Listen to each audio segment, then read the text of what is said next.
My girlfriend said her guy best friend was just a friend. Then he tried to kiss her while I was away. He texted her day and night. Subtly insulted me. Said I was paranoid when I brought it up. I, 28M, have been dating my girlfriend Jess, 26F, for 3 years. Things have been great. Real connection, deep conversations, future plans. The kind of love that feels like it's building towards something real.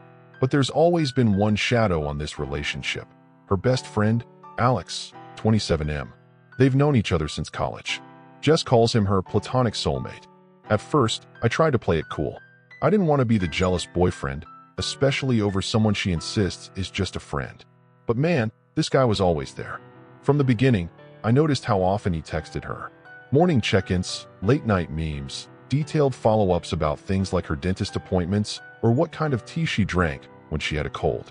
He wasn't just involved. It felt like he had a running calendar of her life. I gave it time. Told myself, he's just a good friend. But then came the digs. Subtle, quiet jabs. They'd seem harmless at first glance. Like when I joked about burning dinner once and Alex said, "Well, good thing Jess can cook for herself." Everyone laughed. I forced a smile. But it kept happening. He always seemed to know something I didn't. Her favorite obscure indie movie, the exact day she first got her driver's license, a story from college I'd never heard. And he made sure I knew he knew. Once, I planned a birthday dinner for Jess. Her roommate helped me organize it, and Alex, surprise, was looped in.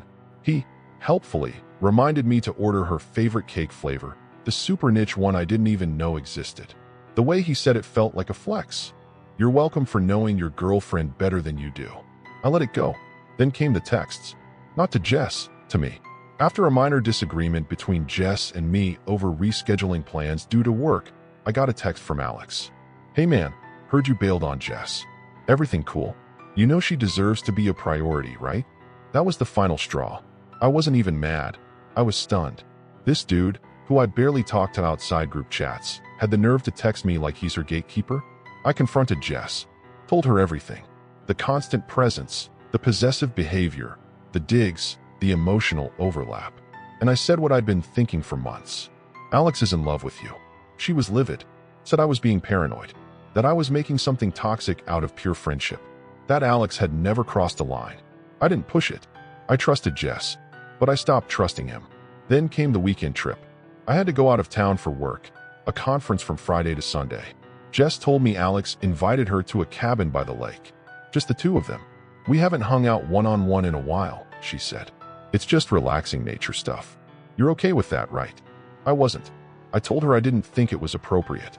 That I trusted her, but I didn't trust him. That this felt like a setup, like something he'd been waiting for. She said I was controlling. That I was trying to isolate her from her friends. We argued. I told her I didn't want her to go. She said she already told him yes. And she went. She texted me while I was mid-flight. "Heading up now. Talk later." I spent that weekend with my stomach in knots, trying to focus on work while imagining every worst-case scenario. Her texts were cold, generic. "It's pretty here. All good." When I got back on Sunday, I went straight to her apartment. Jess was off. Quiet. Avoiding eye contact. I asked how the trip was. "Fine. Relaxing. No warmth. No detail. Nothing." That night, we watched TV at her place. Her phone buzzed. "Alex," she said, "I'm just going to take this real quick," and stepped into her room, half closing the door. I shouldn't have listened. I know that. But I couldn't help it.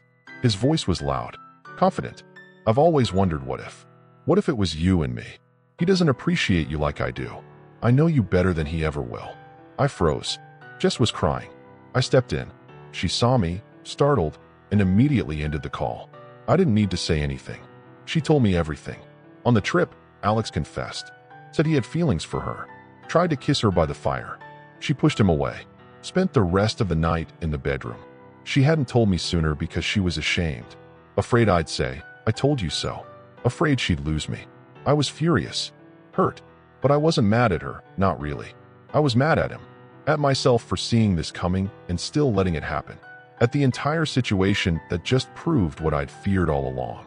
And that was only the beginning. Jess was crying. Real, gut-wrenching tears. She kept whispering, "I'm sorry. I should have told you." I sat beside her on the bed. My heart was pounding. My mind was racing. But I needed clarity more than I needed catharsis.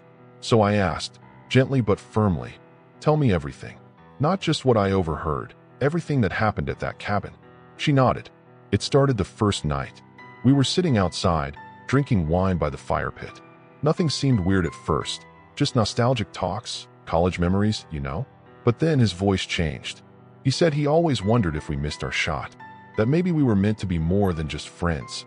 And then, he leaned in and tried to kiss me. My chest tightened. Jess looked me straight in the eyes. I pushed him away immediately, told him he was drunk and that I love you. I went inside and stayed in my room the rest of the night. I didn't know how to handle it. I wanted to leave right then, but it was dark and I didn't feel safe driving. I believed her. I saw the shame in her face. I heard the tremor in her voice. But I had to ask, why didn't you tell me this the moment you got home? She dropped her gaze. I was scared. I felt guilty for even going in the first place after you told me not to. I thought if I told you the full truth, you'd hate me, that you'd think I betrayed you. I let out a long breath. I told her I didn't hate her. I was angry, yes, but not because she rejected him. I was angry because she walked willingly into a situation I'd begged her to reconsider. And when it exploded, she tried to hide the fallout. But I also told her this. You did the right thing in the moment. You stood your ground. You shut him down. That's what matters. But in a relationship, honesty afterward matters just as much. She nodded, tears falling silently. You're right. I screwed up. Not with Alex, with you. The next morning, Jess made a decision. She blocked Alex on everything. Phone, socials, everything. She drafted a message explaining why. It wasn't emotional. It was surgical. You crossed a line. You disrespected my relationship and my boundaries. I can't have you in my life anymore. I read it, approved it, and she sent it. It wasn't just about us anymore. This was about her drawing the line. But of course, Alex didn't vanish into silence. No, the guy who played the caring friend didn't go down quietly. The next day, Jess got an email from him. A long, unhinged, self-righteous email. It said things like, "He's brainwashing you. I know you better than he ever will. You're throwing away years of friendship for a guy who doesn't even prioritize you." He was unraveling. And the worst part? He wasn't just attacking me. He was undermining her, making it sound like Jess wasn't capable of thinking for herself.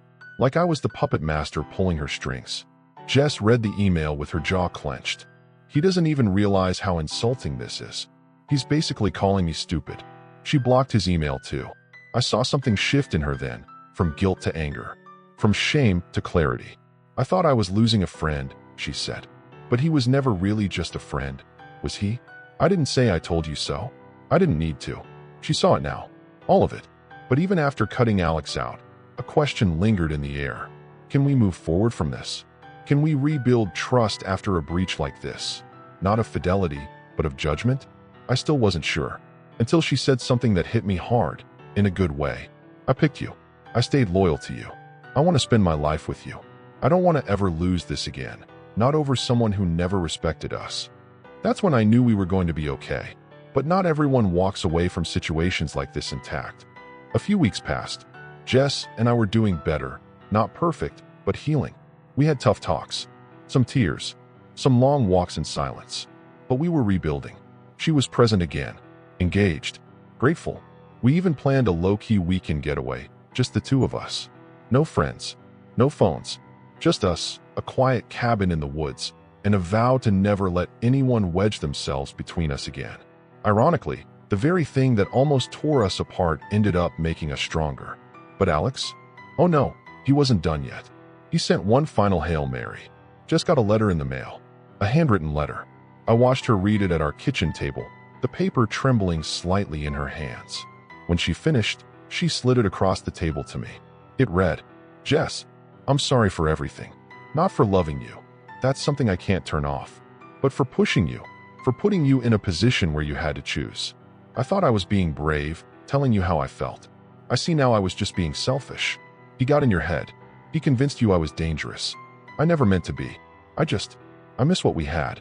Even if it was just friendship, it was everything to me. But I get it now. You made your choice. I hope he's worth it. Alex." Jess stared at the letter. "It's like he still doesn't get it," she whispered.